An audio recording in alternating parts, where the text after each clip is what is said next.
nosotros vamos a tomar 2 parciales. El primer parcial es de la unidad 1 y 2 y el segundo parcial es de la unidad 3, 4 y 5. La idea es que si ustedes sacan más de 6, ¿sí? ya van quedando para como regulares o para la promoción. Si sacan más de 8, ya tendrían un paso para poder promocionar. ¿Cómo se promociona la asignatura? Sacando en las 2 evaluaciones parciales 8 o más. Entonces, promocionan, termina el cursado y se desentienden de la asignatura.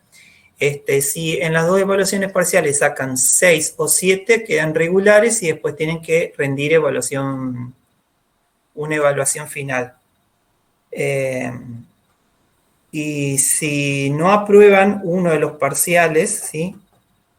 Tienen la capacidad de hacer el recuperatorio de uno de esos para poder quedar en la condición de regular, ¿sí?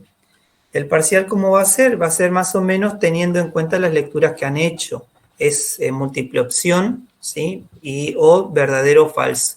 Ustedes saben que nosotros cuando estamos en la virtualidad tenemos alguna dificultad para hacer que el estudiante haga un desarrollo de las consignas, ¿sí? No le podemos pedir al estudiante, desarrolle tal cosa, porque está la posibilidad que el estudiante esté con el material de lectura, haga así y copie la respuesta. Por eso es que la idea es que puedan ser múltiple opción. Exactamente, Anaí, teniendo en cuenta la guía de lectura. De todas maneras, ustedes tienen que tomar la guía de lectura no como la guía de lectura trata de ir a algunos aspectos centrales de los textos, ¿sí? Pero ustedes, es una invitación para que ustedes puedan aproximarse a los contenidos y poder reflexionar sobre eso que está trabajando el texto. Esa es la intención de la guía de lectura. Las preguntas están enfocadas a algunas cuestiones sustanciales que necesitamos que ustedes hagan foco, pero no necesariamente las preguntas del parcial van a ser las mismas preguntas que trabajan en la guía, pero sí van a tener que ver con esos aspectos, ¿sí? ¿Alguien más tiene alguna consulta para hacer? Y me la escriben ahí Hola, profesor. ¿Cómo le va? Tengo una duda. Decía en el texto Perspectiva filosófica de la educación y práctica de enfermería, Lady Pepper, Sí. la consigna, eh, a ver, perdón, que nos decía que asociemos las características de los aspectos que habíamos visto, que era eh, el apartado de qué es el ser, de ontología, y relacionar con las trabajadas anterior de la historia de la doctrina filosófica de Raúl Gutiérrez Sainz. Ujú. Bueno, yo Eh, ya les voy a explicar, ya les ok. explico eso. Voy a ir lo que voy a hacer ahora es, eh, voy a hacer un repaso de cada uno de los textos, ¿sí? ¿Si les parece? Sí, profe, estaría genial. Bueno, esa era la idea. Lo que quería es no extenderme, no hacer una clase magistral, pero sí orientarlos de por qué nosotros estamos trabajando cada uno de los textos para que ustedes puedan comprender, digamos, cuál es la lógica que se pone en juego en fundamento filosófico en enfermería. Esta asignatura no existía en los planes anteriores de la carrera, empieza a partir del nuevo plan en 2017 que se dicta por primera vez.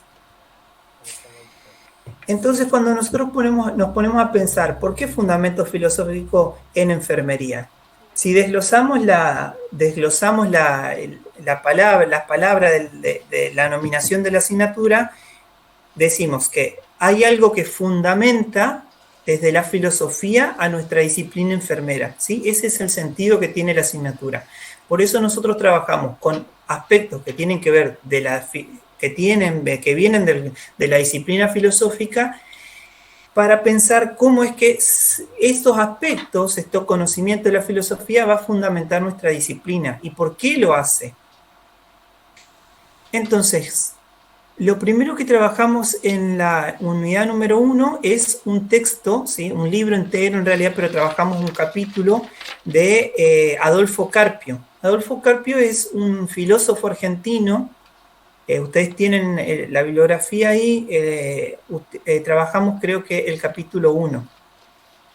Entonces, en el capítulo 1, Adolfo Carpio trata de aproximarnos al concepto de filosofía, ¿sí? De que entendamos qué es la filosofía. A grandes rasgos podemos decir que la filosofía es, de acuerdo a la etimología de la palabra, si nosotros la dividimos y vamos al origen etimológico de la palabra, tenemos filo o filia, que es amor, ¿sí? Sí, amor, y sofía, que es conocimiento o saber. Entonces decimos que la filosofía va a ser el amor al conocimiento o amor a la sabiduría, ¿sí? Entonces, la filosofía, ustedes, por los videos que le hemos puesto y el texto, el material compartido, nace como disciplina en el siglo 7 u 8 antes de Cristo, ¿sí? En la Edad Antigua, con los primeros pensadores. Entonces, ahí ustedes van a leer algunos filósofos como son Anaxímenes, Anaximandro, Heráclito, Parménides, ¿sí? Que trataron de dar alguna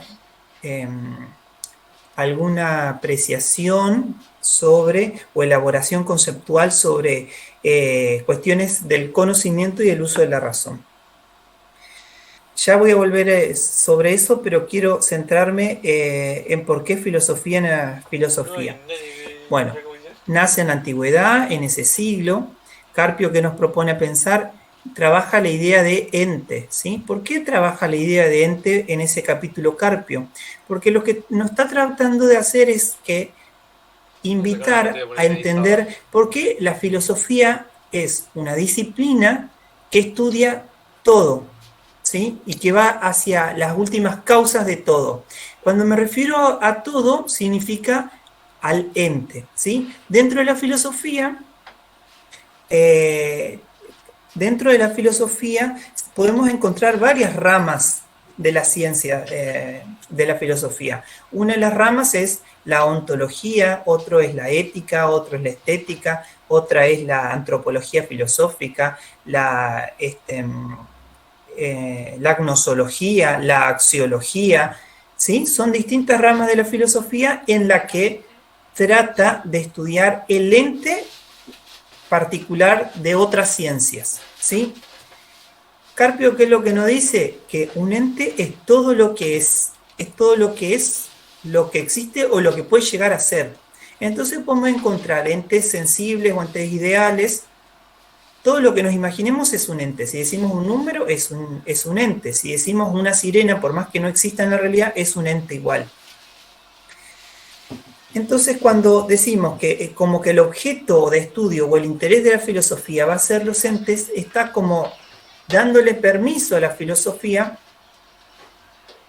que estudie o que se interese por todo lo que existe en el conocimiento humano, ¿sí?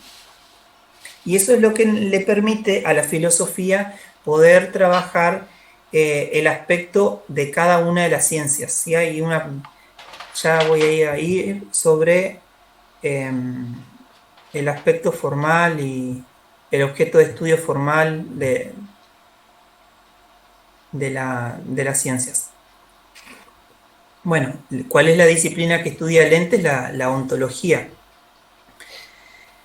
Entonces, para entender algunos aspectos, él trabaja en ese texto sobre los principios ontológicos, que son el de identidad, el de contradicción, el de tercer excluido y el de razón suficiente, ¿sí? Cada uno de los principios va explicando claramente que la identidad, por ejemplo, no es lo mismo decir, la identidad tiene que ver que un ente es igual en sí mismo, ¿sí?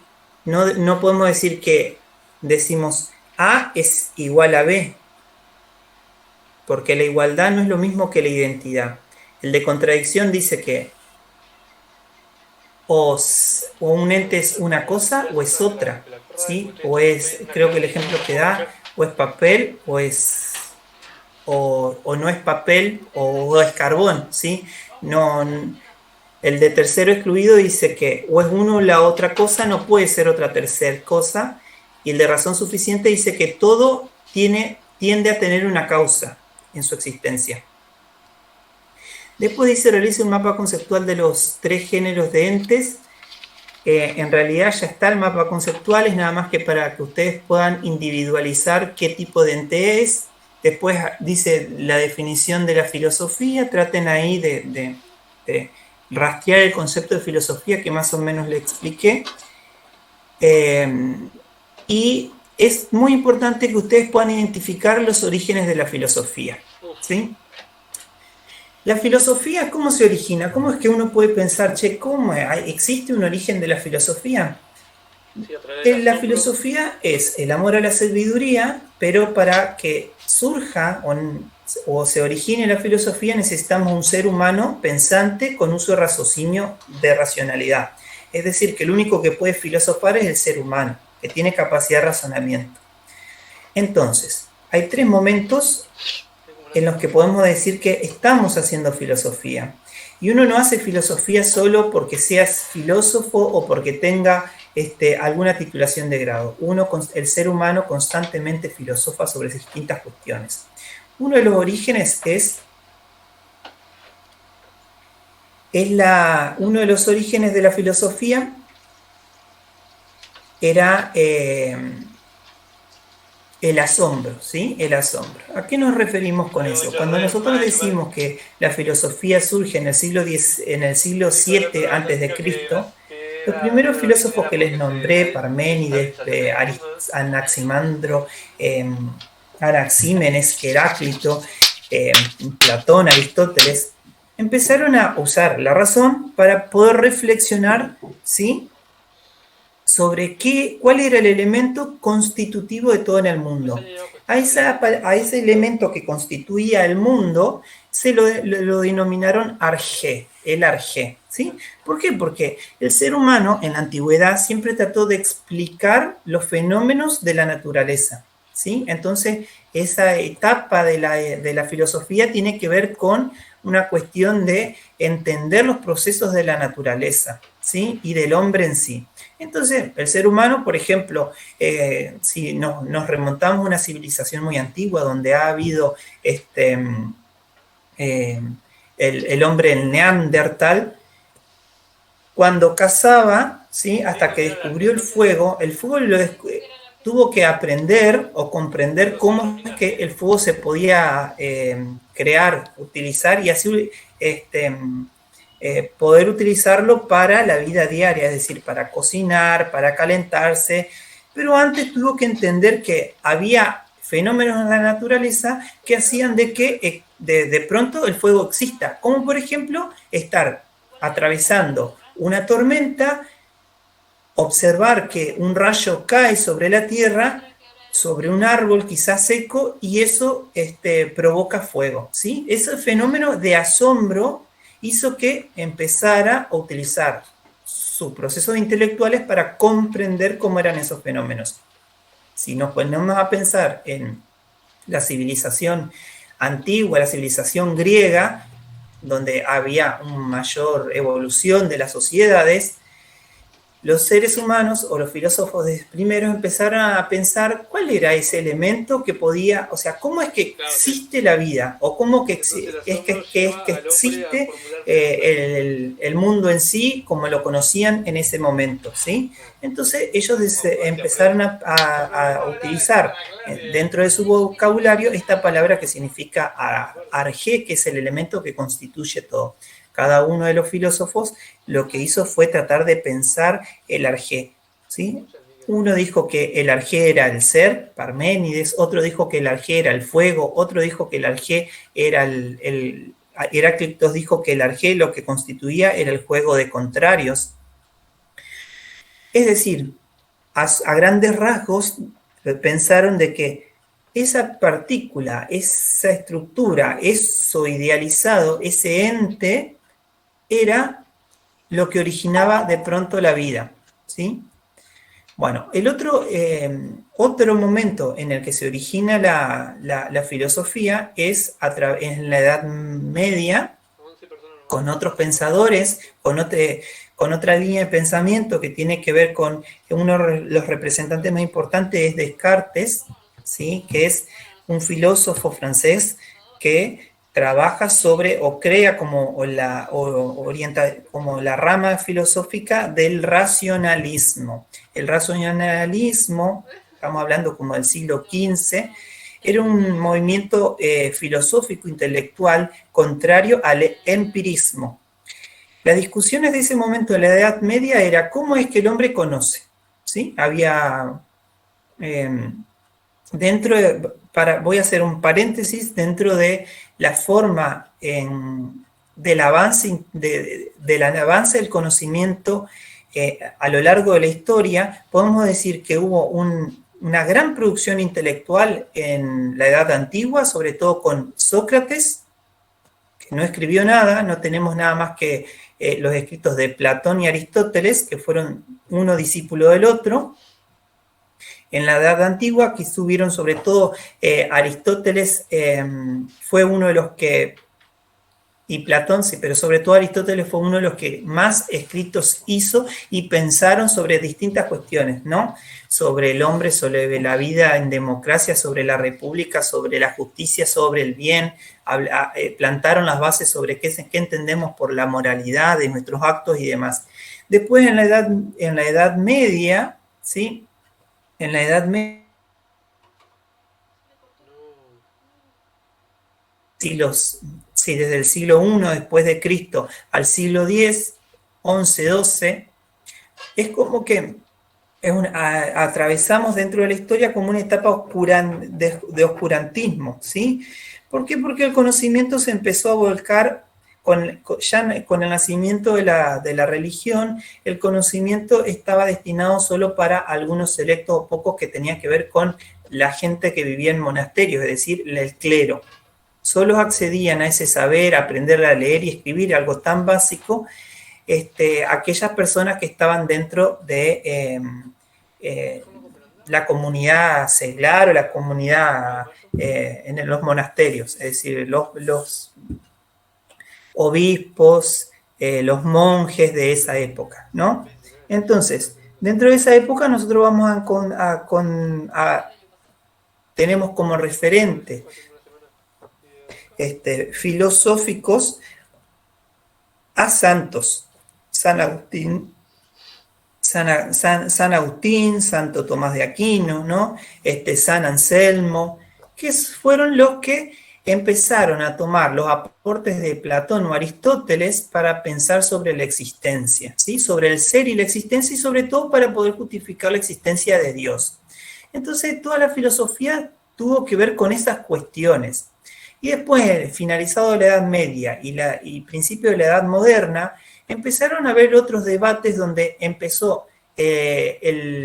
los intelectuales de la época empezaron a pensar cuestiones que tienen que ver con cómo es que conocemos el ser, cómo el ser humano conoce. Entonces hubo estas dos fuentes reaccionarias, el empirismo por un lado, son filósofos de habla anglosajona, inglesa, es decir, Inglaterra, Países Bajos, Irlanda, Islandia. Entonces, tenemos a Hume como el representante más importante, que él decía, o lo que planteaba era que el conocimiento, el ser humano conoce gracias a la experiencia, es decir, a los sentidos. Yo conozco porque entiendo, comprendo por mis 5 sentidos, ¿sí? Y el conocimiento entonces surge de afuera, de lo que yo percibo, escucho, huelo, veo, etc. Un movimiento contrario fue el de Descartes, que dice, no, el conocimiento surge a través del uso de la razón. Por eso son dos movimientos, el empirismo y el racionalismo. Dentro del racionalismo, Descartes planteaba de que si bien el conocimiento venía solo de la razón, porque toma dice que hay una capacidad que tiene el ser humano, que es algo que es innato en el ser humano, que nos precede, ¿sí? Y que tiene una ligazón con una esencia universal, ¿sí? Que es como que traemos de anterior a nuestro nacimiento, y que es la que nos permite procesar el conocimiento que tenemos y poder conocer. Es lo que decía en su teoría, había como una especie de pensamiento mágico en esa época todavía, es que dice que yo decía, bueno, pero yo todo lo que conozco, tengo que dudar de lo que conozco, porque él comenta de que tenemos un genio maligno, el ser humano tenía un genio maligno que hacía que uno debiera dudar sobre el conocimiento que tiene. Porque de pronto, y él da unos ejemplos que tiene que ver con si yo estoy soñando y de pronto me encuentro en cierta escena y yo cuando estoy soñando pero me despierto de pronto, yo creo que eso que estoy soñando es real, ¿sí? Pero en realidad, cuando me despierto y me doy cuenta que no es, tengo que dudar de todo ese proceso. Por eso es que dice que el otro origen podemos concluir a través de los aportes de él aparte estaba muy ligado con el entender las matemáticas, ¿sí? Y el proceso lógico que las ciencias matemáticas trabajaban para generar conocimiento. Él hizo un gran hincapié sobre esa mirada y sobre esta cuestión de la duda. Entonces podemos decir que otro de los orígenes en el que el ser humano empieza a filosofar es la duda metódica. Él crea toda una contribución teórica sobre la duda metódica, ¿no? Crea todo un esquema de cómo es que uno puede hacer un análisis de cada una de las del conocimiento que tiene, hasta poder decir, llega un momento en que el análisis se acaba y dice, esto es el verdadero conocimiento. Porque si no, hay que dudar, es decir, como que la experiencia hacía que nosotros pudiéramos dudar, o los procesos comunes del ser humano hacían que uno pudiera dudar de ese conocimiento que tenía. Y el otro momento de la historia en el que surge la filosofía como tal es con el existencialismo, con la otra rama filosófica que es más del siglo XIX, finales del siglo XIX, principio del XX, y hay algunos filósofos existencialistas que vamos a ver en la unidad 5 que tiene que ver con las situaciones límites. Precisamente Karl Jasper es un filósofo existencialista que él dice que propone que en el transitar diario del ser humano, en la vida misma del ser humano, suceden ciertas contingencias que no la podemos manejar, ¿sí? Como por ejemplo que las contingencias que en algún momento nosotros estamos de pronto bien y enfermamos, o de pronto sucede que estábamos bien y morimos, y otras situaciones en la vida que nos ponen en jaque constantemente. Esto de las cuestiones del azar, de las cuestiones de lo que no podemos manejar en nuestra vida, nos hacen y nos colocan al ser humano en las situaciones límites, ¿sí? Las situaciones límites que hacen que el ser humano reflexione sobre su propia existencia, sobre el ser o la nada, ¿sí? Y son estas cuestiones que tienen que ver con los entes que nos hacen de pronto reflexionar, ¿sí? El ser humano entonces comienza a reflexionar. Esos son los tres momentos del origen de la filosofía: el asombro, la duda y las situaciones límites. Bueno, después el texto de filosofía en enfermería solo trata trabaja alguna de las ramas de la filosofía para que ustedes comprendan cómo es que la filosofía, con cada una de sus ramas, trata de fundamentar a cualquier ciencia, ¿sí? Desde la ontología va a tratar de justificar o de fundamentar qué pasa con el ser, la existencia o el ente de cada una de las ciencias. a través de la ética va a pensar cuáles son estas cuestiones del bien o la moral, que se ponen en juego en cada una de las disciplinas. A través de la antropología filosófica va a pensar sobre la cosmología del ser humano, del hombre en sí, a través de a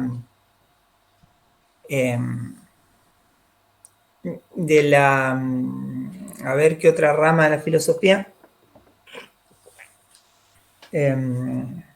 a través de la filosofía del derecho va a pensar qué es justo, cuáles son los entes justos y demás.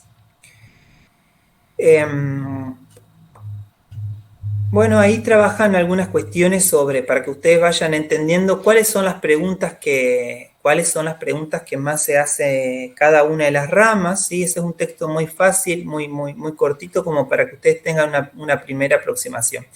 Después le habíamos dejado un libro sobre el origen de la filosofía, que es un poco lo que yo le estaba comentando.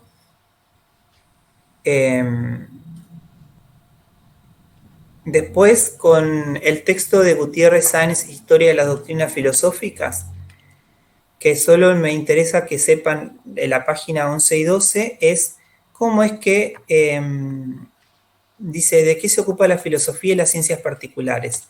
Entonces decimos que la filosofía es la ciencia madre de todas las otras ciencias o de todas las otras disciplinas. El fin último de la filosofía es conocerlo todo, ¿sí? Preguntarse por todo, es decir, por todos los entes. Entonces esa es la particularidad que tiene. Cuando empezó a especificarse y construirse y complejizarse el conocimiento que tenía el hombre sobre las distintas cuestiones de la vida, es decir, de la Edad Media en adelante, para poder comprender el surgimiento de otras ciencias, como por ejemplo en la Edad Antigua que surge con Pitágoras la idea de número o de la geometría, después de las matemáticas, de la física, de la biología, como ciencias particulares que tienen un objeto de estudio en particular. Por ejemplo, podemos decir que la biología, su objeto de estudio particular es la vida. La geografía, su objeto particular serán los procesos geológicos o el estudio de la Tierra. La medicina tendrá como objeto, como ciencia, tendrá como objeto la curación de los procesos mórbidos del ser humano. La enfermería como ciencia tendrá como objeto de estudio el cuidado y en el ser humano como tal, ¿no? Entonces, las ciencias particulares tienen un objeto específico de estudio y la filosofía le interesa abordar, reflexionar a ese objeto, ¿sí? A ese ente como tal, a través de sus distintas ramas. ¿Sí? Ahí hablamos sobre el objeto material y el objeto formal de una ciencia. El objeto material es esto que decía, cuál es el objeto de estudio que tiene cada una de las ciencias, y la filosofía tiene la capacidad de poder reflexionar sobre el objeto formal en sí de esa ciencia. Si hablamos, por ejemplo, del cuidado como objeto material de nuestra disciplina, la filosofía le interesará saber por qué, cómo es ese proceso de cuidado, a quién va dirigido ese proceso de cuidado, por qué, qué sentido tiene generar un proceso de cuidado sobre el ser humano. Ese proceso de cuidado es hecho desde la bondad o desde la maldad. ¿Se entiende? Cómo es que de pronto la filosofía puede reflexionar sobre todos los objetos materiales, o más bien sobre los objetos formales de ese objeto material que tienen cada una de las ciencias. Bueno, después le pedíamos que realicemos una línea de tiempo, pero bueno, hay unos videos que explican muy claramente cuál era la intención de ese trabajo.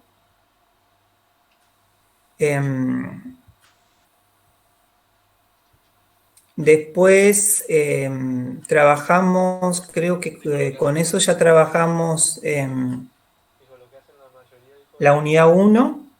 Y después con la unidad 1 también trabajamos el texto de Pepper y Levy, que quizás Este texto de Pepper y Ledy nos permite pensar cómo es que todos estos conocimientos de la filosofía o entender por qué estos contenidos de la filosofía son importantes para la enfermería, ¿no? Y lo que plantea el texto está escrito por enfermeras norteamericanas que son doctoras en filosofía y que se pusieron a reflexionar cómo es que pensamos nosotros la filosofía de la enfermería o en enfermería. Entonces, el texto lo que va a trabajar a grandes rasgos, ¿no? Es que la filosofía en enfermería es muy importante en lo que se entiende por práctica profesional, ¿sí? Porque lo que dice es que va a comprender los sistemas de creencias que tienen las enfermeras sobre o sea, las que tienen el profesional de enfermería sobre su práctica diaria en sí. ¿Sí? Entonces dice que la filosofía se va a tratar de reflexionar sobre tres aspectos. Va a estar preocupada sobre el conocimiento, ahí estamos hablando sobre, por ejemplo, como rama de la filosofía, la epistemología. Va a estar preocupada la filosofía en nuestra disciplina en pensar los valores, es decir, vamos a estar la ética, ¿sí? La ética y la estética como ramas de la filosofía que van a poder permitir reflexionarnos sobre eso, y luego sobre el ser, ¿sí? Sobre el ser o la existencia. Estas tres áreas pueden relacionarse, ¿sí? Y ahí muestra un esquema de cómo se relacionan con el proceso enfermero. El proceso enfermero, entonces, tiene que ver, si hablamos del conocimiento como epistemología o como gnosiología, como ramas de la filosofía, le va a estar dentro del proceso enfermero, dice que van a estar basados en pensamientos lógicos, ¿sí? La lógica, cómo es que se produce el conocimiento en sí, y el método científico. El método científico como una herramienta que nos permite generar un conocimiento que sea, esto lo hemos estado trabajando un poquito en la unidad 3, que el conocimiento para que sea conocimiento científico tiene que tener ciertas características, ¿sí? Que sea ser objetivo, medible, cuantificable,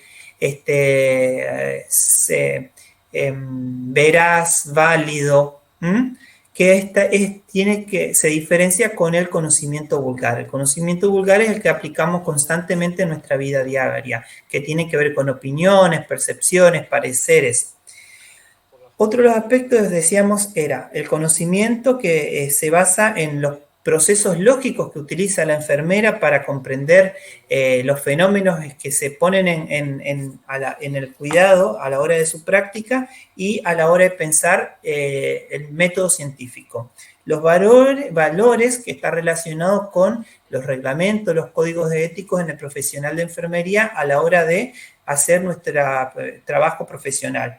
Y después la existencia, que va a tratar de reflexionar sobre la existencia, no solo de la enfermera y del ser humano como seres humanos, sino también de la evolución que puede tener nuestra práctica respecto a la teoría que se genere al respecto. Entonces después habla sobre, nos ofrece ese texto una definición de filosofía, que la tengo acá anotada y se las leo. Los resultados intelectuales y afectivos de los esfuerzos profesionales que realizan las enfermeras es decir, es el resultado del proceso intelectual y afectivo, ¿sí? Estamos hablando de los valores y la existencia y el conocimiento que se van a poner en juego para comprender las razones y las relaciones fundamentales de los seres humanos y el medio ambiente, ¿sí? Para tratar de comprender cuáles son las razones y las relaciones entre los seres humanos y el medio ambiente. Después, enfocar la enfermería como una disciplina científica y elaborar un sistema personal de creencias sobre los seres humanos, sobre el medio ambiente, sobre la salud, sobre la enfermería como un proceso.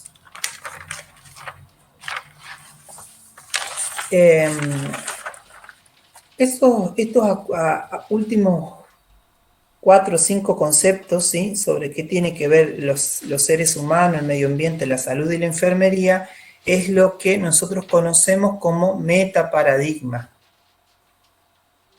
Metaparadigma de la disciplina. Es decir, son concepciones primordiales en las que se sustentan cada uno de los paradigmas. Son las distintas formas que tenemos nosotros de pensar estas categorías para después generar un conjunto teórico de conocimiento que sustenta un modelo o un paradigma en sí. Ya voy a volver en eso porque es algo que trabajamos en la unidad 2.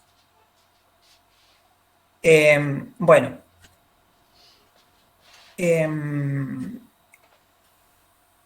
Quizás una de las preguntas que me hizo el compañero Vladimir, creo, tiene que ver con esto que estaba contando, pero más precisamente con esto que voy a referir ahora, que es, en principio le proponíamos que lean, trabajemos sobre, en la unidad 2, lo que hacemos, o sea, en la unidad número 1 lo que hacemos es pensar sobre esta relación de filosofía y enfermería y cómo se relacionan entre sí cada una. Cómo es que la filosofía trata de fundamentar la enfermería y cómo podemos pensar una filosofía en enfermería a través de estos 3 aspectos, si se quiere, para resumirlo, sobre el conocimiento, sobre lo ético, los valores y sobre la existencia del ser humano. Pero la existencia del ser humano como ser humano al cual cuidamos y la existencia del ser humano como nosotros, quienes ofrecemos un cuidado, como seres humanos como tal. En la unidad 2 lo que vamos a tratar de trabajar son cuestiones que tienen que ver con la ontología, ¿sí? Esta primera aproximación que habían ustedes leído en el texto de Carpio, sobre qué es la ontología y qué son los entes.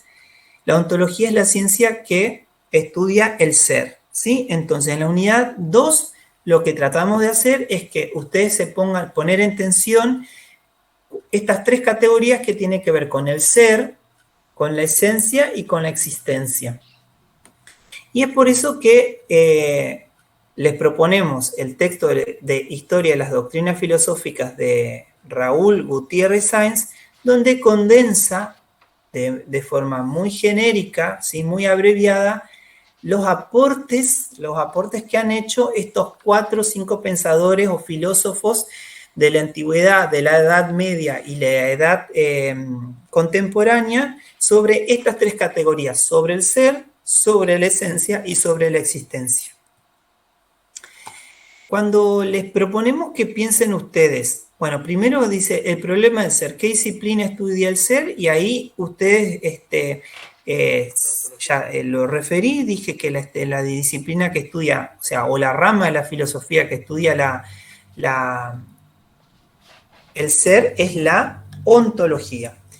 Y cómo es que se puede distinguir el ser y los seres tiene que ver con que uno es un sustantivo y el otro es un verbo, ¿no? El ser, los seres como seres humanos, o sea, la ontología piensa el ser como un verbo de ser de la existencia que tiene cualquier entidad, cualquier ente, y de los seres como el sustantivo, como ser humano, ¿sí? Es un poco complejo, pero es un juego de palabras nada más. Luego les proponía que piensen a Parménides como el primer filósofo que piensa en que el elemento constitutivo de todo en el origen de nuestra existencia o de todo lo que conocemos o de todo lo que conforma el mundo es el ser. ¿Sí? Es nada más que para que se queden con esa idea. Luego tenemos los aportes de Platón, que trabaja muchísimas cuestiones, pero que nos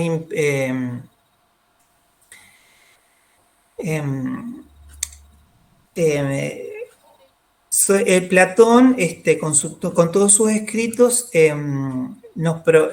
fue la primer fuente intelectual, ¿sí?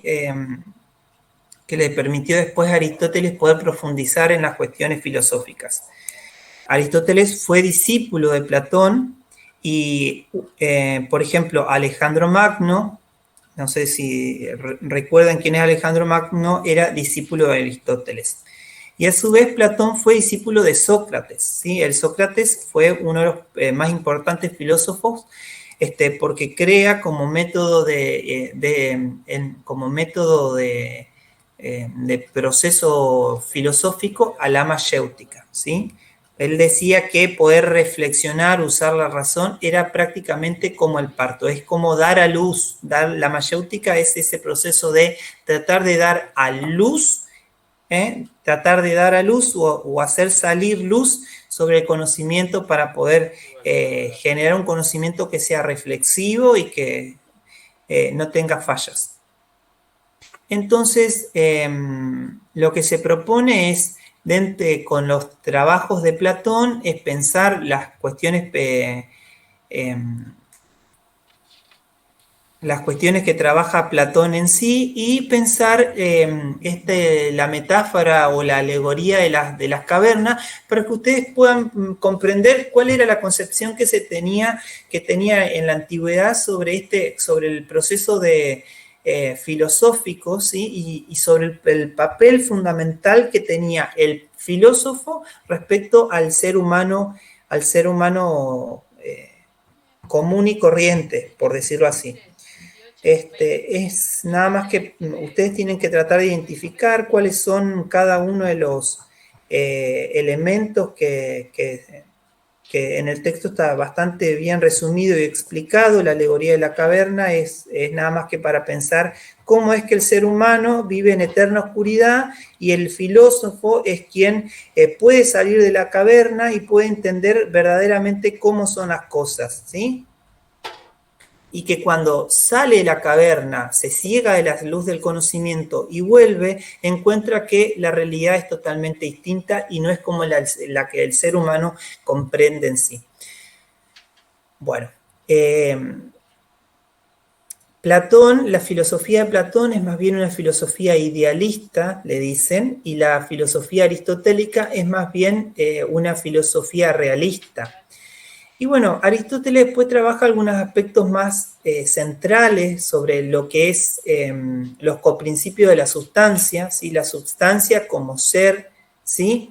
Y trabaja y describe cuáles son los coprincipios del ente, es decir, estos coprincipios que después se resumen bastante bien en los videos, los videitos cortitos, lo explica bastante bien como para que ustedes lo entiendan, qué coprincipios tiene el lente, que tiene sustancia, que tiene causa, que tiene cantidad, ¿no? Y que tiene que ver con esas cuestiones y a qué se refería Aristóteles con esto de el primer motor inmóvil, ¿sí? Como esa causa primordial que permitía generar todo el ente posterior o todo lo que se conoce como la creación, Aristóteles plantea que hay un primer motor inmóvil, ¿sí? Que es el movilizador de todo lo que existe en la vida, así, lo que existe. Entonces, parte de la filosofía de estos filósofos de la antigüedad fue tomada por los filósofos católicos o religiosos como Santo Tomás de Aquino o San Agustín, para poder fundamentar algo que desde la lógica se trataba de hacer, que tenía que ver con la existencia, ¿sí? Sobre todo la existencia de Dios. Y ahí le proponemos hacer la lectura de Santo Tomás de Aquino para poder pensar cómo es que Santo Tomás de Aquino trata de justificar la existencia de este Dios, ¿sí? De este Dios que es distinto, que ustedes saben que en la Edad Antigua los griegos eran politeístas, es decir, que creían en distintos dioses y creían sobre el castigo que aplicaban los dioses sobre el ser humano, y que con con el advenimiento de Cristo, pasamos de un régimen, digamos, politeísta a una sociedad monoteísta, ¿sí? Y con un Dios que existe, que es ubicuo, que existe desde el primer momento y que es eterno, y por tanto toma Santo Tomás de Aquino estas aproximaciones teóricas para pensar a este primer motor inmóvil, ¿sí? Y bueno, entonces, con Platón y con Aristóteles trabajamos estas categorías de ser y esencia.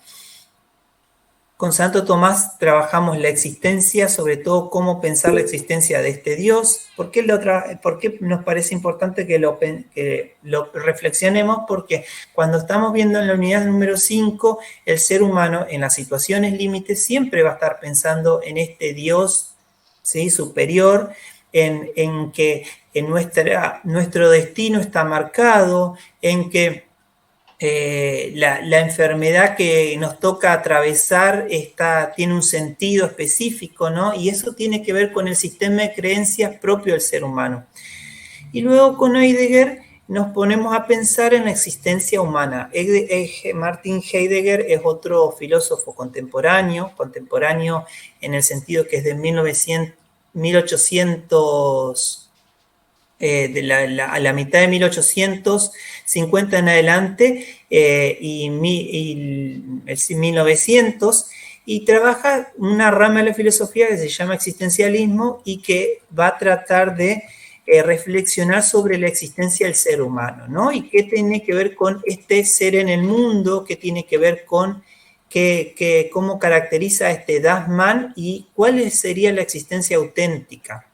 ¿Sí? La existencia auténtica tiene que ver con ser un ser humano que es sensible a las cosas que nos suceden en el día a día, a que vive el aquí y el ahora, ¿sí? A grandes rasgos es lo que trata de trabajar eso. Bueno, después le habíamos dejado algunos videos para que entendieran, puedan hacer este enganche de qué es lo que vieron en la literatura, ¿sí?, en la bibliografía, y el video como para que puedan comprender esas categorías que se ponen en juego.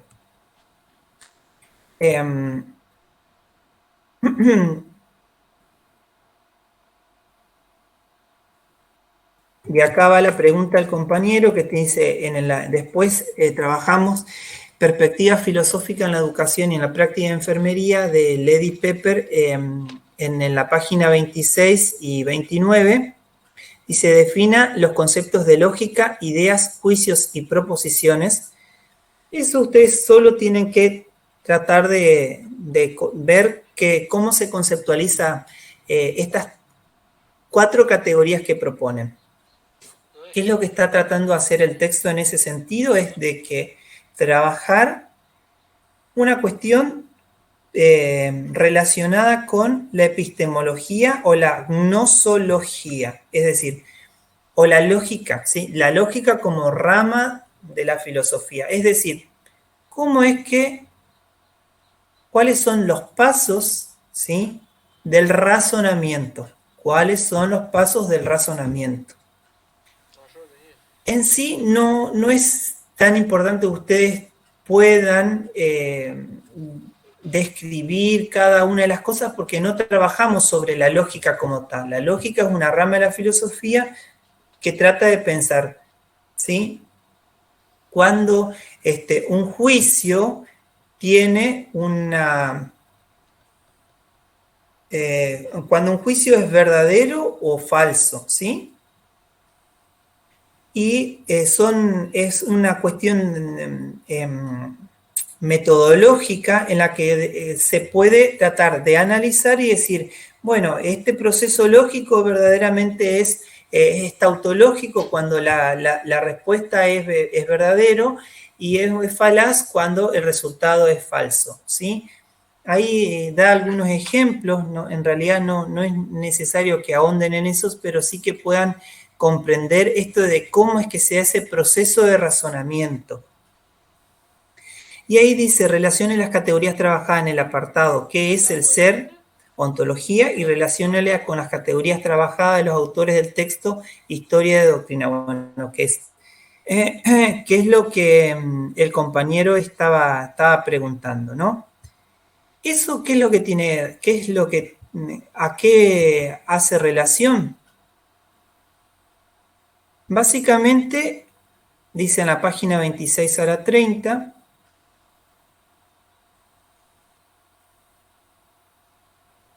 lo importante de este proceso es que ustedes puedan poder comprender cómo es que estas categorías de el ser, la existencia del ser humano, ¿sí?, se ponen en juego en nuestra disciplina, porque lo que ustedes vieron fueron los aportes con el texto de Gutiérrez, los aportes desde la mirada filosófica, ¿sí?, con el sentido que los filósofos le otorgaron. Lo que nosotros queremos hacer es que ustedes vean cómo esos aportes se relacionan con nuestra disciplina. Es decir, ¿qué es el ser? ¿Qué es la ontología? Ahí lo que va a hacer es tratar de darle un concepto de qué es a qué remite la palabra. Dice, la ontología significa ciencia del ser. ¿Qué categorías tienen el ser como tal? Es que para nuestra disciplina, le dice, la filosofía identifica 4 tipos del ser: el ser real, el ser lógico, el ser verdadero y el ser potencial. Y ahí es donde van a empezar a reconsiderar o a descubrir que estas categorías que se presentan tienen relación con lo que ustedes ya leyeron de los filósofos anteriores. El ser real, dice, cualquier cosa que existe, ¿ve? Un ser real es como decir un ente, es todo lo que es, lo que tiene existencia porque tiene materia. El ser lógico, ¿sí?, algo que para existir depende de la mente. Es decir, que el hombre tiene su capacidad de razonamiento y por lo tanto es un ser lógico. Cuando dejamos de existir, ya no somos un ser lógico. Ser verdadero. El ser verdadero es el ser real que existe, ¿sí? Un estudiante que razona, dice, por ejemplo. Y el ser potencial, el que puede existir, ¿no? El que puede existir. Es decir, esto tiene que ver con las categorías del acto y potencia que trabaja Aristóteles, ¿sí? Acto y potencia. Esto que es, pero que puede llegar a ser. Por ejemplo, cuando nos ponemos a pensar sobre el ser humano en su concepción, ¿sí? Cuando se une la gameta femenina y masculina, hay un ser humano en potencia. Hay un acto en el que el ser humano en el que las células se unen, pero que no es considerado ser humano hasta tanto no nazca, ¿sí? La potencia de todo es posible que surja un ser humano a partir del proceso de desarrollo normal. Entonces, ¿qué tiene que ver con esto de ser la potencialidad? Y ahí trabaja los conceptos de ser y llegar a ser. Esto lo van a ver bastante más relacionado con el video que les dejamos. Es decir, con el cambio de sustancia, la cantidad, la calidad, el cambio de lugar, se relaciona básicamente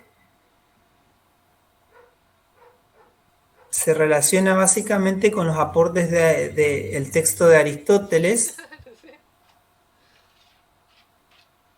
cuando habla sobre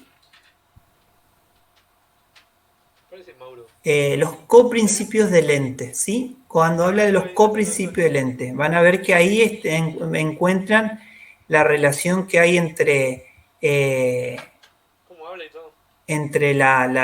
el texto, este texto y los aportes filosóficos, ¿sí? El cambio de sustancia, un cuerpo vivo, cuerpo muerto, ¿vieron? Ahí están los coprincipios. El cambio de cantidad, la altura de un niño, el crecimiento, el cambio de calidad como de saciado, hambriento. Estos son, lo que está tratando de hacer el texto es reconocer estos coprincipios que tiene el ente que trabaja Aristóteles en el ser humano como el ser humano, ¿sí? Dice, las enfermeras tratan sobre todo con seres humanos, de todo tipo, reales, lógicos, verdaderos o potenciales, aunque especialmente con el ser verdadero y el ser potencial. ¿Por qué decimos el ser verdadero? Una madre que puede estar gestando como ser verdadero y un ser potencial con el bebé que está gestando y que puede ser un ser potencial. Es un ser potencial que puede de pronto ser un ser verdadero. Todos los modelos conceptuales de la enfermería convienen en que uno de sus propósitos fundamentales consiste en ayudar a los seres humanos a alcanzar niveles más altos de salud. Un ser potencial, por ejemplo, un ser verdadero, que una persona que está enferma, y como ser potencial, nuestro trabajo va a ser tratar de restaurar su cuestión de salud, restaurar este ser potencial que está enfermo y restaurar esta necesidad que tiene y ayudarlo con nuestro cuidado a que podamos lograr un ser sano. ¿Sí? Después causa-efecto. Causa es aquello que contribuye de una u otra forma a la creación o conservación de una realidad. Los seres humanos viven dentro de un contexto en el medio ambiente. La enfermera es un ambiente profesional y personal, y el usuario en su ambiente. La enfermera debe comprender la naturaleza del mundo, ¿no? Hay una cuestión en que la enfermera tiene que ser muy reflexiva sobre el propio sistema de creencias que tiene, sobre la concepción que tiene como enfermera, y cuál es la concepción que tiene sobre la persona en sí, el ser humano, sobre el medio ambiente que rodea al ser humano. Les doy un ejemplo. Cuando nosotros trabajamos para restablecerle la salud a una persona que, por ejemplo, puede ser gitano, nosotros tenemos que tratar de comprender, ¿sí?, que hay toda una cosmología, ¿sí?, que se pone en juego, o una historia de vida que se pone en juego en este paciente que tiene otra cultura, que a veces es muy distinta a nosotros, y que tenemos que, para generar un cuidado, ¿sí?, que sea respetuoso de la ideología que tiene el paciente, tratar de trabajar, ¿sí?, entendiendo el ser, la esencia, la existencia de este ser humano, ¿sí? ¿Se entiende? Bueno, después, ¿cuál es la naturaleza del ser humano? Bueno, hablamos de la cosmología, las características que pueden llegar a tener los cuerpos. Dice, un mundo en sí mismo y todos los cuerpos materiales que existen en él poseen características por su composición, capacidad de cambio y contingencia, ¿no? Y esto otra vez trabajamos sobre los coprincipios del ente. Esto de que un cuerpo que puede ser o que puede llegar a ser, la contingencia de la vida misma, de la existencia, y de pronto, o sea, del proceso de salud pasar a un proceso de enfermedad, de un proceso de vida pasar a un proceso de muerte, de un proceso de sanidad, de tener todo mi cuerpo completamente sano, a de pronto tener un accidente y de pronto por una fractura o un desprendimiento de alguna parte del cuerpo, podemos tener un miembro amputado. Entonces hay algo que deja de ser o deja de estar de nuestra propia existencia.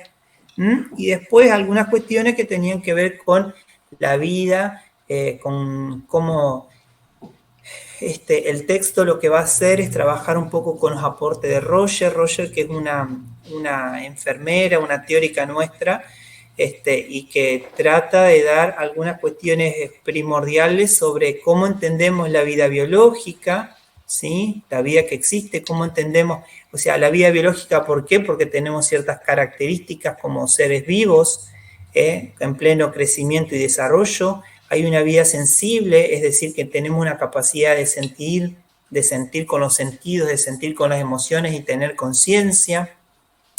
Podemos pensar ahí cómo puede ser la vida sensible de una persona que está en coma. ¿Qué vida sensible tiene una persona que está comatosa? si hay una vida, si hay una conciencia en este tipo de personas, en esta existencia que hay del ser humano, y después hablamos de una vida intelectual, ¿sí? El intelecto, que es nuestra capacidad de poder razonar, reflexionar, ser conscientes, ¿sí? Entonces, el texto nos invita a hacer ese tipo de reflexiones, ¿sí? Esto es a modo de poder hacer este andamiaje entre los aportes de los filósofos, sobre todo de Aristóteles, y cómo es que vemos esas cuestiones del ente en sí en nuestra disciplina, cómo es que lo podemos ver en el día a día cuando nosotros pensamos en un ser humano, en el ser humano en toda su complejidad, en un ser humano que tiene una historia de vida particular, que tiene un pensamiento propio, que tiene un tipo de crecimiento individual, que tiene un lenguaje particular, que tiene una cultura determinada, que tiene unas condiciones sociales y económicas específicas, ¿sí? Y después el último texto que les pedimos que trabajen en la unidad número 2 es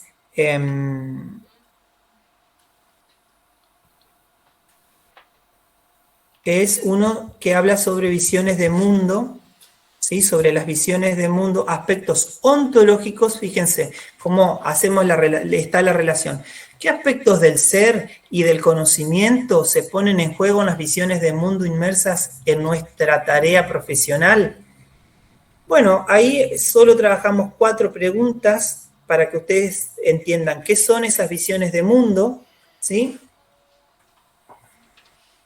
¿Qué son esas visiones de mundo? Esas visiones de mundo simplemente es lo que podemos caracterizar y que es lo que vemos en la unidad número 3 sobre paradigmas, ¿sí? La ciencia enfermera evolucionó en 3 paradigmas. Primero tenemos con el advenimiento, la creación de la enfermería como profesional con Florence Nightingale. No sé si conocen quién es Florence Nightingale, si la han leído en enfermería básica. Que fue una teórica en 1860 en adelante, inglesa, que dio todo un proceso de desarrollo y crecimiento a la disciplina enfermera. ¿A través de qué?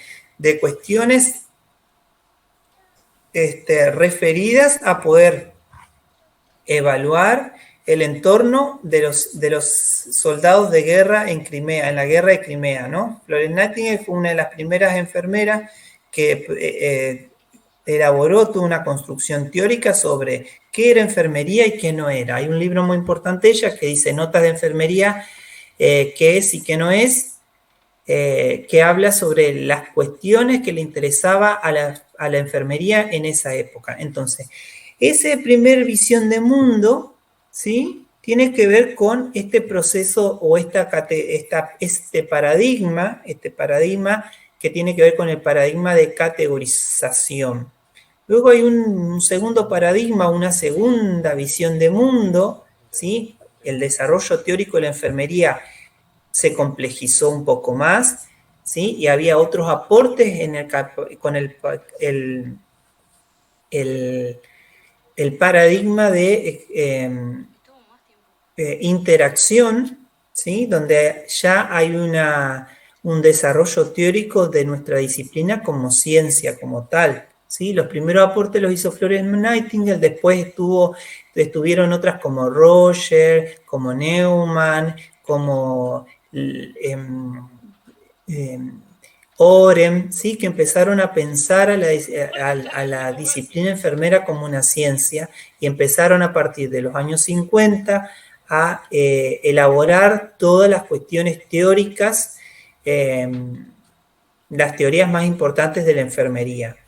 Y luego aparece el último paradigma, que es el actual en que nosotros nos encontramos en el desarrollo teórico y científico de la enfermera, que es el de transformación. Una de las representantes más importantes es Leininger. Leininger es una teórica que trabaja sobre el cuidado transcultural, es decir, el cuidado pensado en unas culturas distintas a las nuestras, sobre todo las de pueblos originarios, o de aquellas personas que tienen una cultura totalmente distinta a la nuestra, como puede ser el cuidado que se le brinda a una persona que vive en el campo. O, como decía hoy, el ejemplo de el cuidado que se puede ofrecer a una persona que tiene, como a los gitanos, ¿sí? O los cuidados que se pueden pensar a un testigo de Jehová, ¿sí? O que tengan algún tipo de religión, ¿sí? Alguna persona que sea musulmana o que sea judía y que tenga un estilo de vida particular. Otra de las representantes de este paradigma de transformación es Jim Watson, que trabaja mucho sobre lo que es el cuidado humanizado. Bueno, en cada uno de estas visiones de mundo, había una forma distinta, ¿sí? Había una forma distinta y única de trabajar algunas concepciones, ¿sí? Sobre cómo se concebía el ser humano y la persona, cómo ellos entendían el ambiente y las relaciones que se producían en el hombre para que pueda tener salud o no la tenga y esté enfermo, cómo es que se desarrollaba ese método de investigación para producir conocimiento. Cada uno de los paradigmas trabaja sobre esas cuestiones, que son esto que en el texto de Lady Pepper, que le decía que era enfermería, filosofía en enfermería, y que le decía que era muy importante para la filosofía de enfermería comprender las razones y las relaciones fundamentales de los seres humanos y el medio ambiente, ¿sí? ¿Qué relaciones existen entre el ser humano? Seguramente que ustedes van a estar trabajando en salud, en problemática de la salud, sobre el proceso, la historia natural de la enfermedad, ¿sí? Cómo es que se va desarrollando todo ese proceso en el ser humano. Luego, el otro punto era enfocar la enfermería como una disciplina científica y después elaborar un sistema personal de creencias sobre qué son los seres humanos, qué es el medio ambiente, qué es la salud, qué es la enfermedad como proceso. Este último punto de esta definición tiene que ver que por qué nosotros ponemos este texto de aspectos ontológicos y epistemológicos que se ponen en juego en nuestra formación profesional. Es decir, ya trabajamos con el texto de Lady Pepper algunas categorías que tienen que ver con la ontología, que se relacionan con los coprincipios que vimos de Aristóteles, ¿sí? Sobre el ser humano, sobre su existencia, sobre el acto y la potencia en el ser humano, sobre qué tipo de vida podemos tener, biológica, intelectual, etcétera. Y en este otro texto ya nos enfocamos un poquito más a nuestra disciplina y pensamos una aproximación a lo que vemos en la unidad 3 de por qué es importante pensar o entender que había formas de pensar nuestra disciplina en estos 3 periodos de desarrollo. ¿Por qué? Porque en un principio Florence Nightingale tenía una concepción sobre el hombre, tenía una concepción sobre el ambiente, tenía una concepción sobre la persona, sobre lo que era la enfermería, ¿sí? Una concepción que estaba mediada por sus sistemas de creencias y estaba mediada por el conocimiento que tenía. Le decimos de categorización porque estaba atravesada por una forma de pensar la ciencia desde un movimiento que se llamaba positivista. Ella además tenía mucho conocimiento sobre estadística y sobre las matemáticas, y ella hizo un trabajo más bien estadístico sobre el número de muertes que se producían de los soldados que venían de la guerra de Crimea. Hizo también datos estadísticos sobre el número de funciones y sobre el número de sanos que quedaban con los cuidados que recibían, qué cuestiones del ambiente eran importantes poder transformar ¿sí? En ese hospital de campaña para que el ser humano pueda restablecer su salud, y también algunas cuestiones de pensar qué elementos eran importantes considerar en el medio ambiente para que la persona enferma pudiera recuperar su salud, qué cuestiones importantes, cómo se concibe a la persona, ¿sí? La concepción de persona es muy importante. Es muy importante para entender la persona en el paradigma de categorización era un ser pasivo, ¿sí? Un ser pasivo entre el que uno podía ir a instrumentalizar todo para que recobre la salud. Luego, en los paradigmas de integración y el de transformación, en el de integración el ser humano está pensado, la persona está pensado como un ser único que está en interrelación con todos los sistemas que lo rodean, es decir, entran en juego lo espiritual, lo económico, lo biológico, lo cultural, etcétera, etcétera, etcétera. Entonces, cuando uno piensa a la persona, al ser humano de otra forma más compleja, va a empezar a desarrollar cuestiones o va a tener cierto interés por trabajar otras cuestiones y generar un desarrollo teórico un poco más abarcativo. La enfermería y las teorizaciones de las representantes de los años 50 en adelante se dedicaron a pensar otras cuestiones que tenían que ver con la salud, la enfermedad, sobre el sistema, la ecología, sobre la ética, ¿sí? Otras cuestiones que complejizaban más la mirada que se tenía sobre el hombre.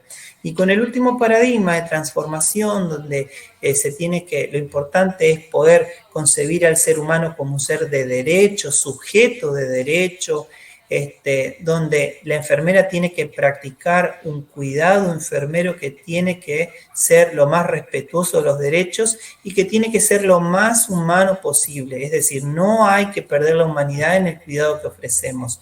¿Por qué? Porque tenemos que entender la sensibilidad, la contingencia, ¿sí? La situación límite en la que está atravesado el paciente en ese momento.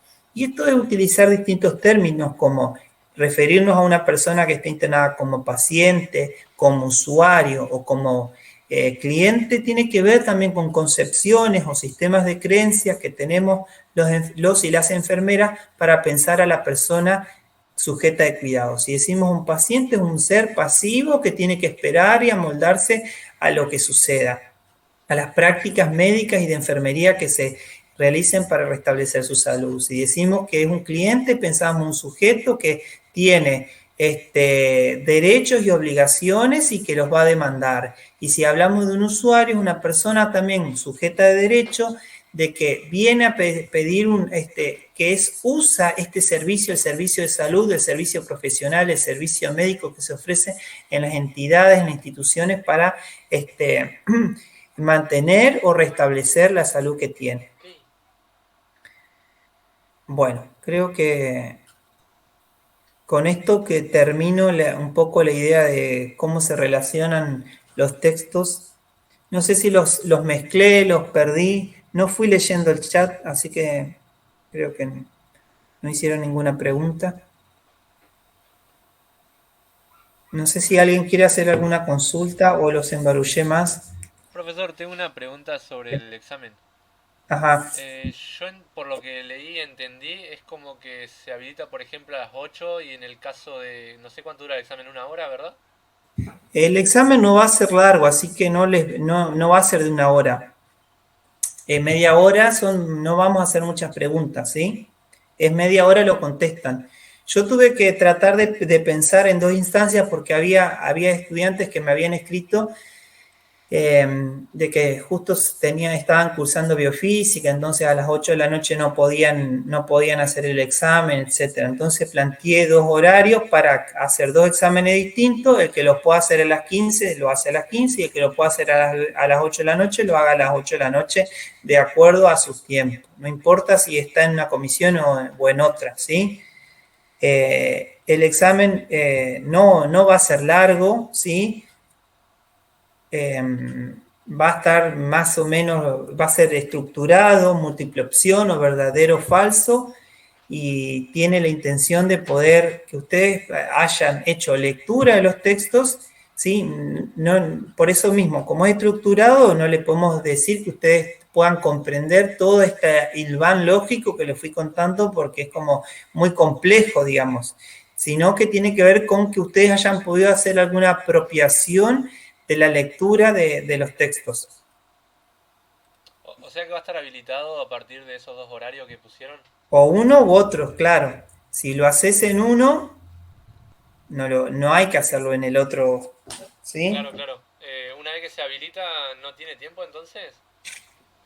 El horario sí tiene un tiempo de comienzo y de fin, se programa así. Una vez que vos lo iniciaste, si después vos salís de la evaluación, se envía el cuestionario y la evaluación queda respondida con las preguntas que completaste. O sea que si entraron a hacer el examen, ya se tienen que quedar hacer la evaluación. No podemos poner mucho tiempo porque evidentemente no van a hacer muchas preguntas porque son solo 2 unidades, pero tampoco podemos dejarle mucho tiempo porque al ser múltiple opción ustedes pueden tener los textos al lado y pueden plagiar las preguntas, y esa no es la idea, digamos, sino que ustedes puedan poner en tensión lo que saben. Y como las preguntas van a ser múltiple opción, a veces tienen que ver con que ustedes hayan podido hacer lectura de los textos y hayan podido haber comprendido y puedan hacer algún tipo de relación o de enganche entre eso que se pregunta y las opciones que se ofrecen para marcar como válidas. No, el examen no va a ser, no va a tener una hora para realizar, porque si no, vos tranquilamente podés tener la evaluación hecha, la finalizás en 20 minutos quizás, y después tenés las respuestas correctas o no, porque el examen te arroja, digamos, las respuestas correctas, y después las podés pasar a tu compañero, digamos, esa no es la idea. Así que una vez que comienzan a hacer el examen, van a tener media hora para hacerlo y listo. Media hora o 20 minutos, depende cuántas preguntas sean, porque como son múltiple opciones. Y una vez que, o sea, por ejemplo, era uno a las 15 y el otro no recuerdo la otra hora. 20 horas. 20 horas, o sea que, por ejemplo, después de las 15:30 sería, ya no, solamente te queda el de las 20 horas, por ejemplo. Exactamente. Okay. ¿Por qué? Porque vos programás el examen para que se inicie a las 15 horas. Vos lo podés iniciar a las 15, a las 15:05, a las 15:10, a las 15:15, y después tiene un tiempo de cierre que sería a las 15:30. Si ya no lo hiciste, si vos entraste a las 15:25, a las 15:30 se va a cerrar y te va a enviar hasta las preguntas que pudiste hacer. Claro, entendí. Gracias. Por eso le digo, si vos lo hiciste, si ya entraste a hacer la evaluación a las 15 horas, después no te conviene entrar a las y 20, porque ya va a quedar en el sistema registrado de que vos hiciste uno de los exámenes. No sé si tienen alguna pregunta. Perfecto, profe. Listo. ¿Pudieron entender algo de lo que le dije? Porque le hablé de tantas cosas, pero no haberlos mareado, chicos, porque... Eso te iba a consultar, porque en realidad, si nos ponemos a pensar, todos los textos tienen que ver con todo. Algunos hablan más específicamente, por ejemplo, del ente o de lo que es la filosofía en sí, y otros son más tendientes a hablar de los paradigmas, de los metaparadigmas, y todo lo que eso influye.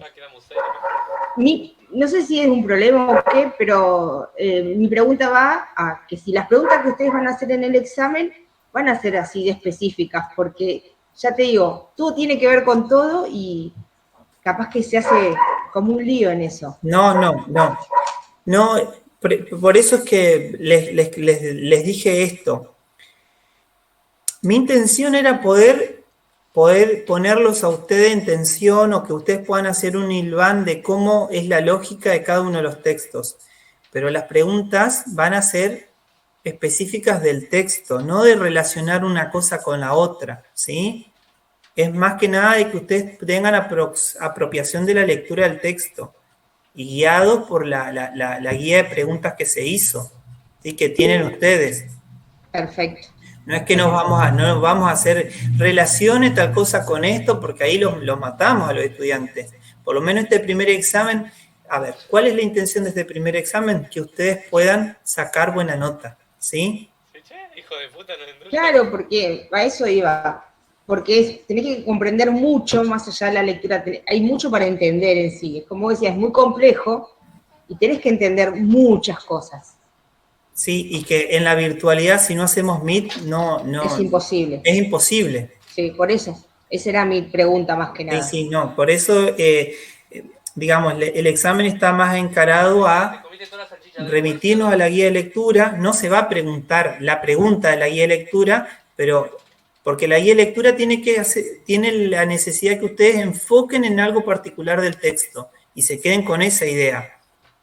Las preguntas del parcial van a ir enfocadas con esas cuestiones puntuales que se fueron preguntando, para que ustedes digan, sí, esto lo leí o lo enfoqué porque en la guía de lectura está. No pedimos relacionar, hacer cosas, porque, digamos, nosotros no le hemos ofrecido ese proceso porque no nos podemos ver cara a cara, entonces no me puedo poner a hacer una evaluación en la que relacione un texto con el otro, porque aparte, filosofía en enfermería es una materia en la que debería darse quizás en segundo o tercer año, en donde tengamos un estudiante que ya tenga un atravesamiento sobre lo que es la disciplina enfermera, que ustedes no lo tienen, porque si es la primera vez que cursan, hay cosas que tienen que ver con los textos de filosofía en enfermería, tienen que ver con cuestiones más prácticas de la vida profesional que el estudiante todavía no lo tiene.